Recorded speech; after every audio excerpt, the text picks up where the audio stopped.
Welcome to super human life. దేవునితో సమస్తము సాధ్యమే అనే కార్యక్రమానికి మిమ్మల్ని ఆహ్వానిస్తున్నాను. విశ్వాసంతో ఈ కార్యక్రమాన్ని వీక్షించండి, ఖచ్చితంగా గొప్ప కార్యాలు పొందుకుంటారు. మహాపరిశుద్ధుడా, సర్వశక్తి కలిగిన దేవ, ఈ కార్యక్రమాన్ని మీ చేతిలో పెడుతున్నాను. అనేక వేల మందికి ఆశీర్వాదకరంగా ఈ కార్యక్రమాన్ని దీవించండి. చూస్తున్న ప్రతి ఒక్కరూ ఆత్మీయనేత్రాలు తెరవబడి వారి జీవితాల్లో గొప్ప మార్పును పొందుకోవాలి. అలాగున ఆశీర్వదించమని నజరేయుడైన యేసు నామమున అడిగి వేడుకుంటున్నాం తండ్రి, ఆమెన్. ఈరోజు మనం బలిపీఠం మార్పిడి జరిగే ప్రదేశం అనే అంశాన్ని ధ్యానించుకుందాం. జాగ్రత్తగా వీక్షించండి, మీ జీవితంలో గొప్ప కార్యాలు పొందుకుంటారు. బలిపీఠం, a place of an exchange. మొదటగా మనం చూసినట్లయితే మనకు నిత్య జీవం ఎలా వచ్చింది? దేవుడు మీకు నేను నిత్య జీవం ఇస్తున్నాను అంటే రాలేదు. ఒకసారి దాని గురించి లోతుగా ధ్యానించుకుందాం. దేవుడు తన దైవత్వాన్ని పక్కన పెట్టి మనిషిగా ఈ లోకానికి వచ్చాడు. మనిషిగా ఈ లోకానికి వచ్చి మనల్ని విడిపించటం కోసం, మనకి నిత్య జీవం ఇవ్వటం కోసం, మనల్ని స్వస్థపరచటం కోసం, ఆశీర్వదించటం కోసం, అంటే ఏదేను వనంలో మనం ఏమైతే కోల్పోయామో అవన్నీ ఇవ్వటం కోసం తన ప్రాణం పెట్టేశాడు.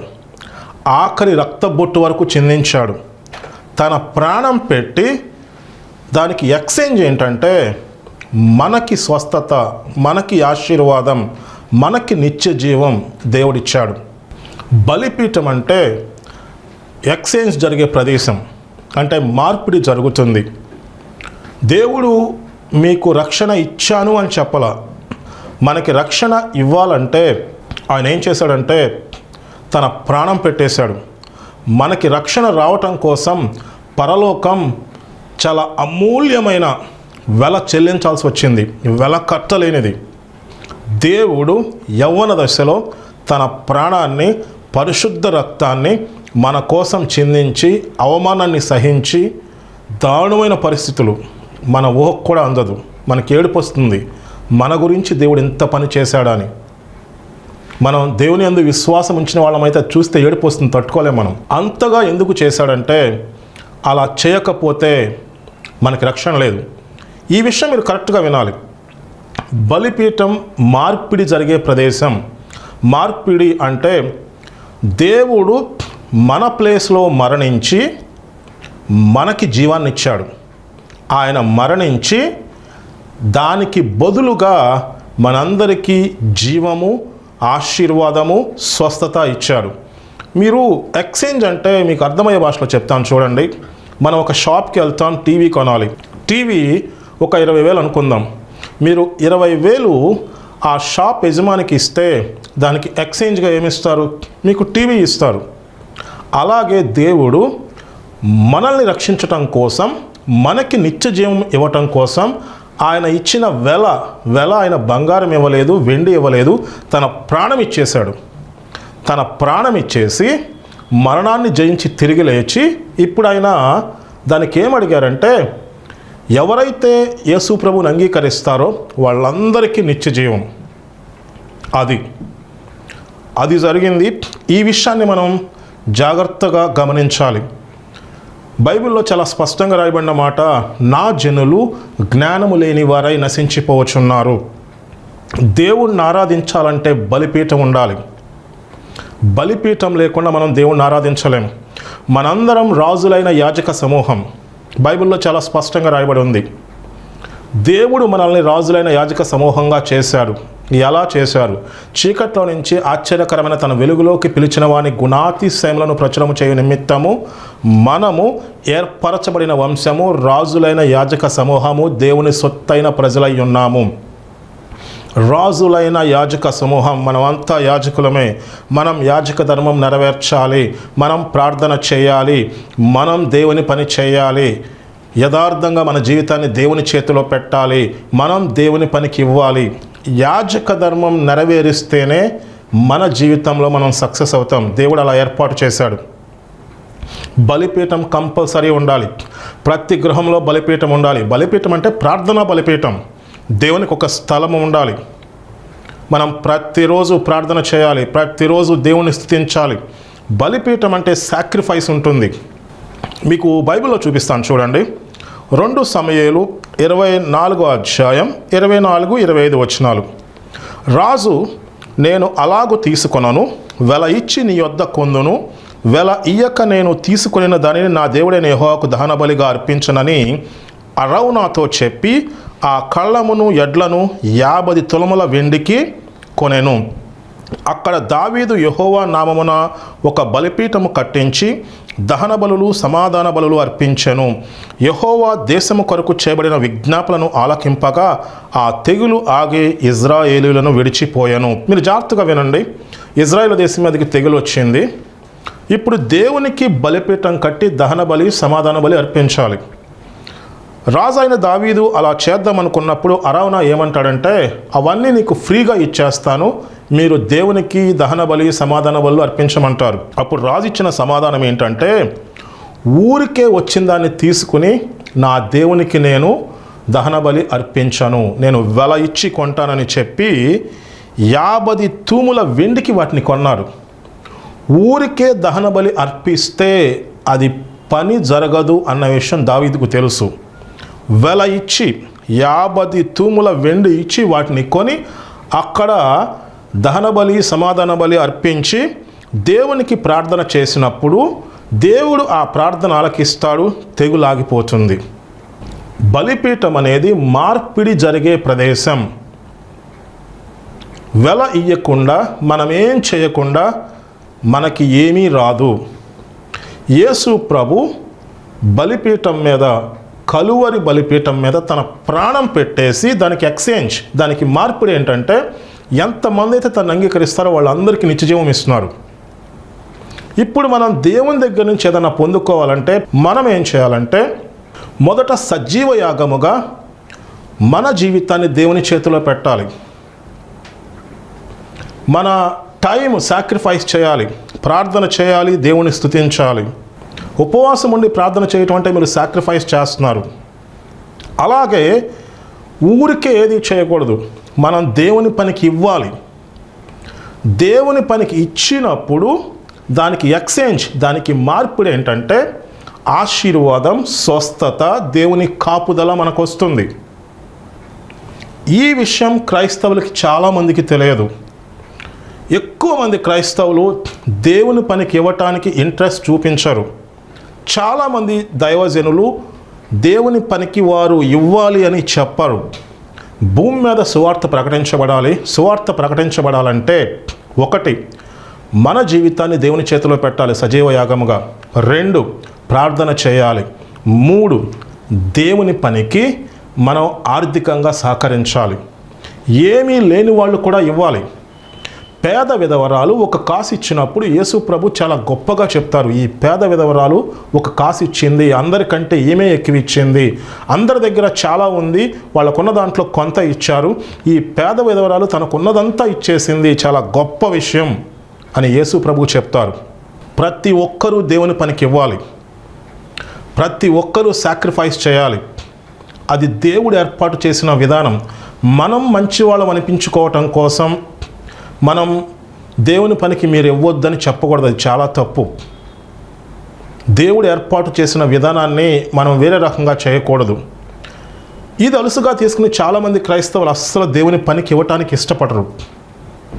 మనము శరీరం యొక్కయు మనసు యొక్కయు కోరికలు నెరవేర్చుకుంటున్నామంటే అపవాది రాజ్యాన్ని బలపరుస్తున్నాం. మనం అపవాది రాజ్యాన్ని బలపరుస్తూ దేవుని ఆశీర్వాదం మనకెలా వస్తుంది? ఈసరికి మీకు అర్థమై ఉండాలి. మనం బైబిల్లో జాగ్రత్తగా ధ్యానించుకుందాం. దేవుని పని జరగాలంటే, దేవుని పని చేయాలంటే ఇది చాలా అవసరం. ఊరికనే కాదు, వెల చెల్లించాలి.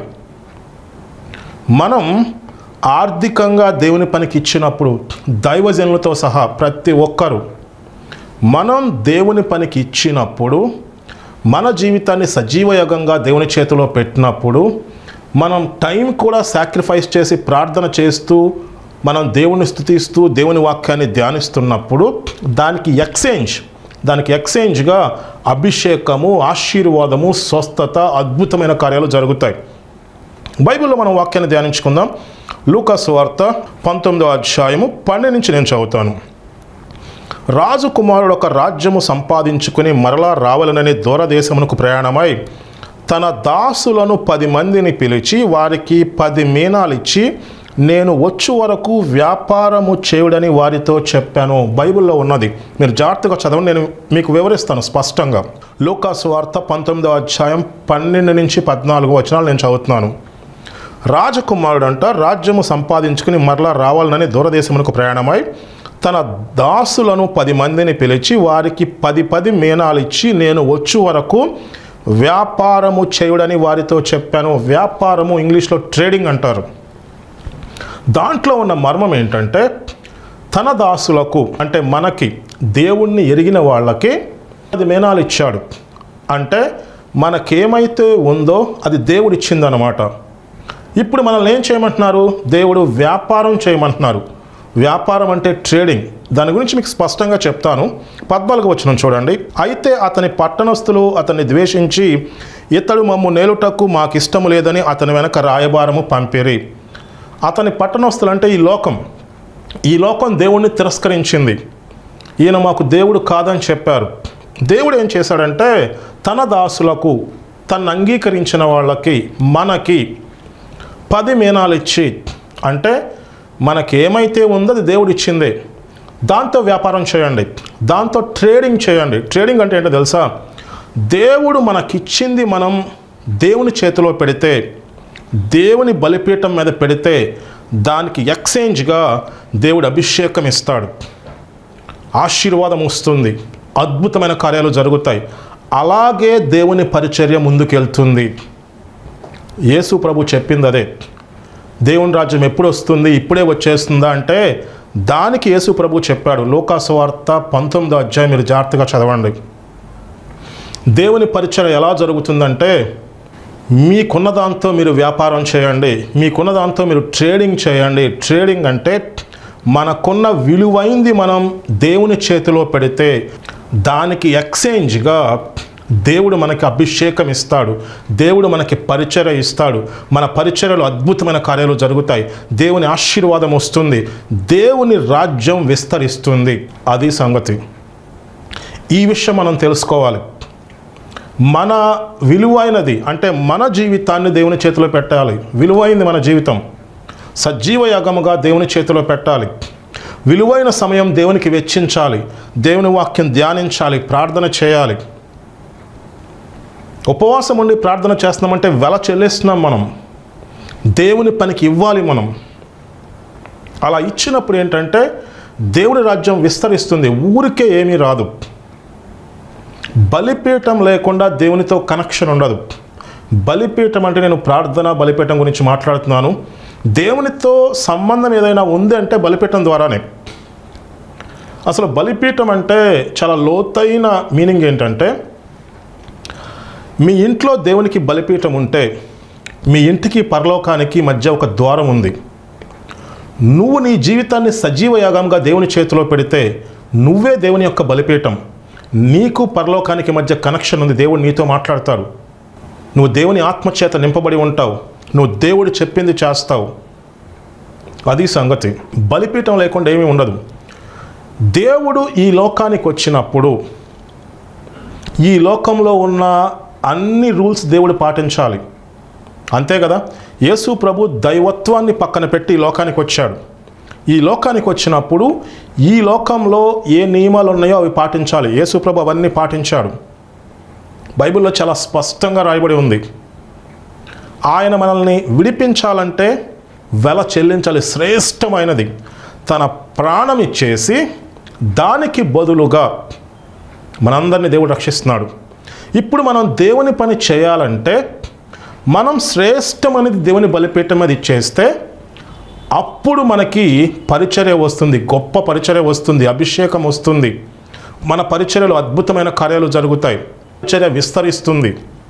ఈవెన్ బిలీవర్స్ కూడా, విశ్వాసులు కూడా ఈ భయంకరమైన బంధకాలు, సమస్యలు, బలహీనతలు, గందరగోళం, ఇబ్బందులు అవన్నీ పోయి దేవుడిచ్చే సమృద్ధిలో ఉండాలంటే ఒకటే మార్గం, మనం దేవుని పని చేయాలి. మనం దేవుని పనికి సపోర్ట్ చేయాలి, ప్రార్థన చేయాలి. చాలా స్పష్టంగా బైబిల్లో ఉంది. మన జీవితాన్ని మనం దేవుని చేతిలో పెట్టాలి.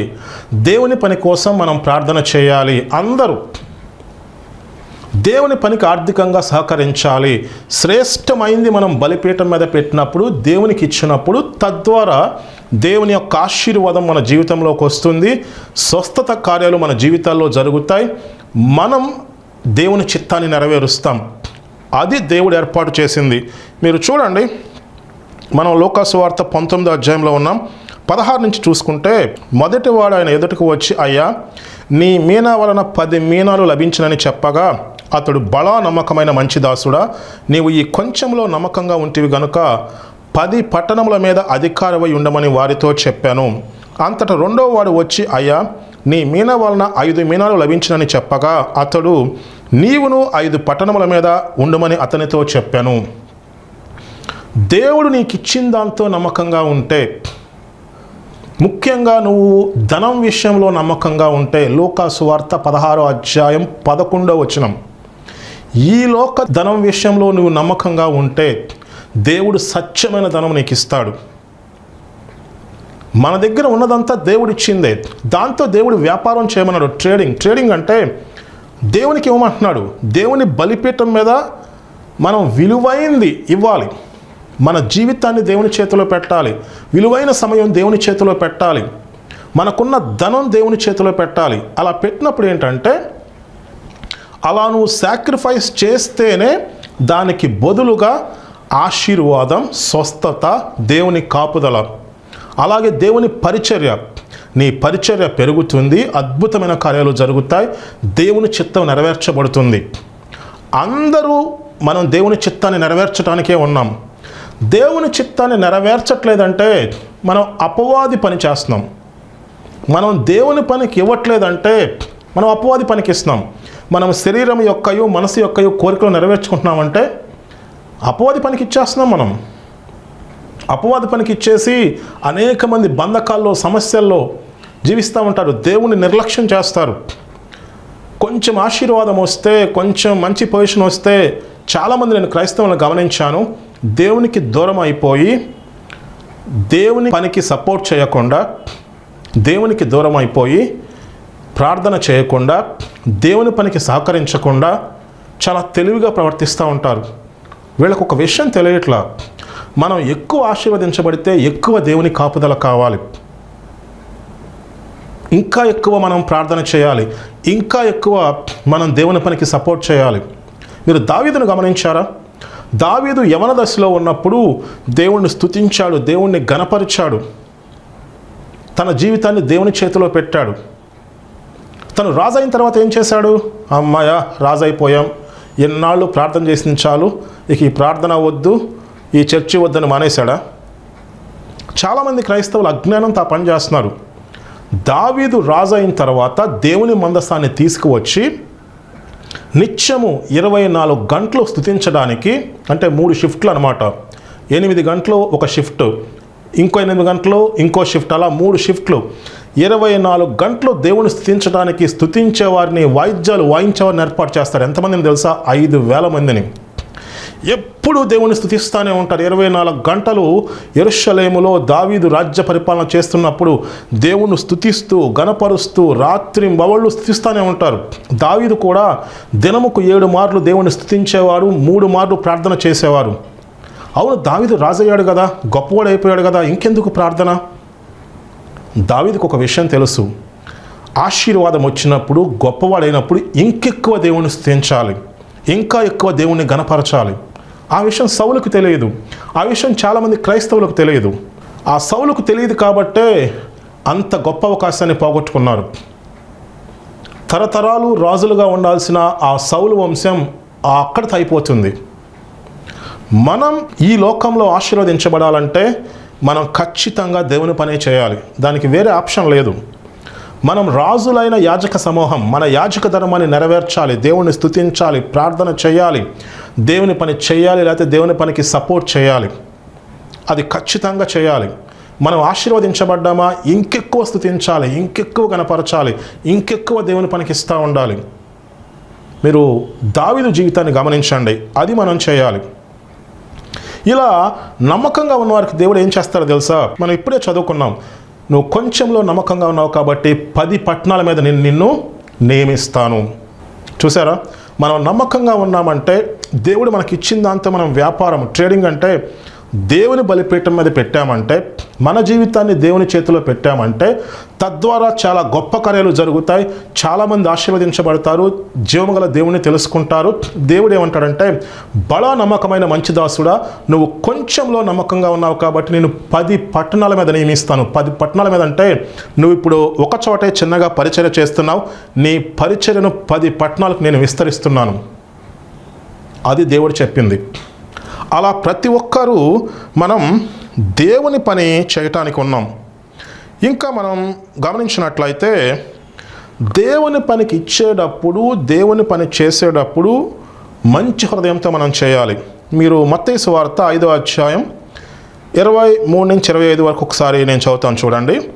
కావున నీవు బలిపీఠమున వద్ద అర్పణము అర్పించుచుండగా నీ మీద నీ సహోదరునికి విరోధం ఏమైనా కలదని అక్కడ నీకు జ్ఞాపకం వచ్చిన ఎడల అక్కడ బలిపీఠం ఎదుటనే నీ అర్పణ విడిచిపెట్టి మొదట వెళ్ళి నీ సహోదరునితో సమాధాన పడము, అటు తర్వాత వచ్చి నీ అర్పణ అర్పింపుము. చూడండి ఎంత స్పష్టంగా రాయబడి ఉందో. దేవునికి కానుక ఇచ్చేటప్పుడు నీ మీద నీకు సహోదరునికి ఏదైనా ద్వేషం ఉంటే నువ్వు అసలు ఆ కానుక అక్కడ పెట్టేసి ముందు సమాధాన పడి వచ్చి నువ్వు దేవుని పనికి అర్పణ అర్పించు. దేవుడు ఏమంటున్నాడంటే, మంచి హృదయంతో దేవుని పనికి ఇవ్వు, మంచి హృదయంతో దేవుని స్తుతించాలి, మంచి హృదయంతో దేవుని పని మనం చేయాలి. ఒక్కసారి గమనించండి మీరు, దేవుడు ఎంత శక్తిగల దేవుడు అంటే ఈ సమస్త సృష్టిని దేవుడు నడిపిస్తున్నాడు. ఆయన ఎంత గొప్పవాడు అంటే, ఎంత శక్తిగల దేవుడు అంటే, నీ దగ్గరకు వచ్చి నువ్వు నీ జీవితాన్ని మార్చుకో, నువ్వు నా పనికి ఇవ్వు, నువ్వు ఇలా చేయని దేవుడు చెప్పడు. అలా చెప్పడు. ఆయన దైవజనుల ద్వారా చెప్పిస్తాడు. దేవుడు ఆ మాటలు చెప్పడు. ఆయన అంత గొప్ప దేవుడు, ఆయన సర్వశక్తిగల దేవుడు. అంత శక్తిగల దేవుడు మన జీవితాన్ని పరిశీలిస్తే దేవుని ముందు మన జీవితం ఏంటంటే నీటి బుడగ, గడ్డి పువ్వు వంటిది.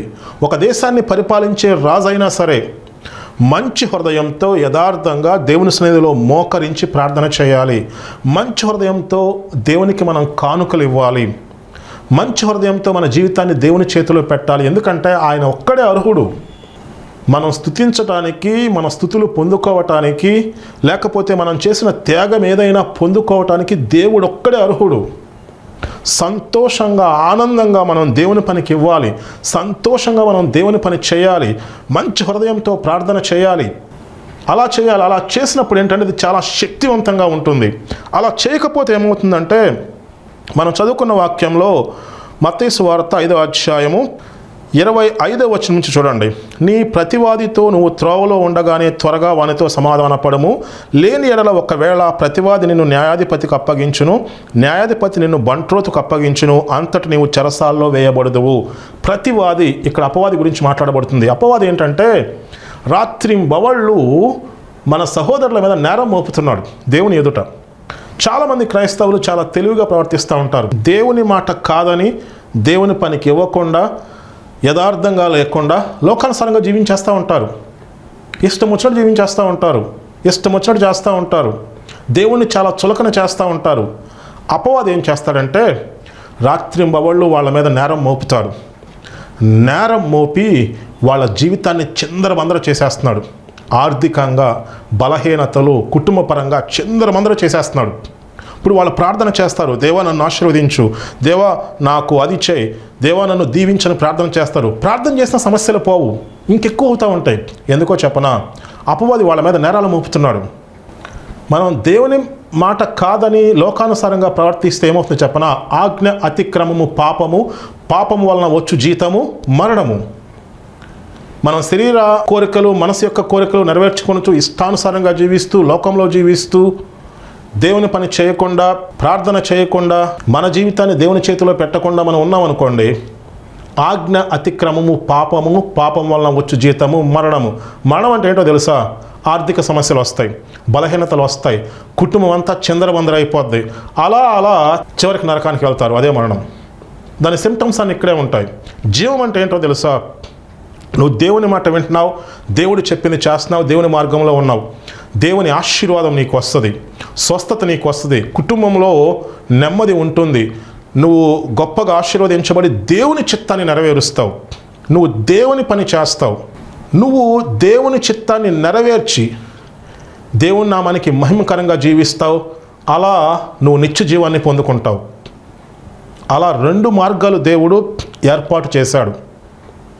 బలిపీఠం అంటే ఆ ప్లేస్ ఆఫ్ ఎక్స్చేంజ్, మార్పిడి జరిగే ప్రదేశం.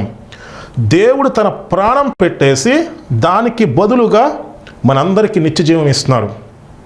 అలాగే మనం దేవుని బలిపీఠం మీద విలువైంది పెట్టి దానికి బదులుగా గొప్ప పరిచర్య, ఆశీర్వాదం, దీవెన, స్వస్థత పొందుకోవాలి.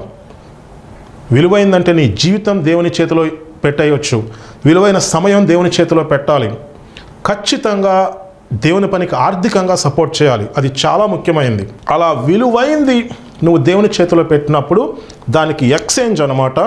దేవుడు నీ జీవితంలో ఆశీర్వాదము, స్వస్థత, అద్భుతమైన కార్యాలు చేస్తాడు. నువ్వు గొప్పగా దేవుని చిత్తాన్ని నెరవేరుస్తావు. అలా దేవుని రాజ్యం ముందుకెళ్తుంది. దేవుడు మిమ్మల్ని ప్రేరేపించినట్లయితే ఈ పరిచర్యకు ఆర్థికంగా సహకరించండి. స్క్రీన్ పైన QR కోడ్ ఉంటుంది. నేను మీ గురించి ప్రార్థన చేస్తాను. ప్రార్థన చేసేటప్పుడు విశ్వాసంతో ఏకీభవించండి. మహాపరిశుద్ధుడా, సర్వశక్తి కలిగిన దేవ, ఈరోజు మీరు ఒక గొప్ప మర్మాన్ని బయలుపరిచారు. బలిపీఠం మీద మేము విలువైంది పెట్టాలి. ఆ విలువైంది పెట్టినప్పుడు దానికి ఎక్స్చేంజ్, దానికి మార్పిడిగా మీ ఆశీర్వాదము, దీవెన, స్వస్థత వస్తుంది. మీ పరిచర్య విస్తరిస్తుంది. మీ పరిచర్య విస్తరించాలంటే సజీవయాగంగా మా జీవితాన్ని మీ చేతిలో పెట్టాలి. మాకున్నది మేము మీ పనికి ఇవ్వాలి, ప్రార్థన చేయాలి. ఇది క్రైస్తవులందరూ చేయాలని చెప్పి మీరు బయలుపరిచారు.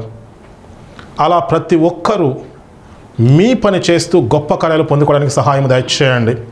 సత్యాన్ని తెలుసుకోవడానికి సహాయం దయచేయండి. ఎంతమంది అయితే విశ్వాసంతో ఏకీభవిస్తున్నారో దేవ, వారి జీవితంలో బలహీనతలు, ఇబ్బందులు, సమస్యల్లో ఉంటే దేవ ఇప్పుడే వారిని దర్శించండి, ఇప్పుడే మీరు ముట్టండి, స్వస్థత దయచేయండి, దాని సమస్యల నుంచి విడిపించండి, వారి జీవితంలో మీ కార్యము జరిగించమని నజరేయుడైన యేసు నామమున అడిగి వేడుకుంటున్నాం తండ్రి. ఆమెన్.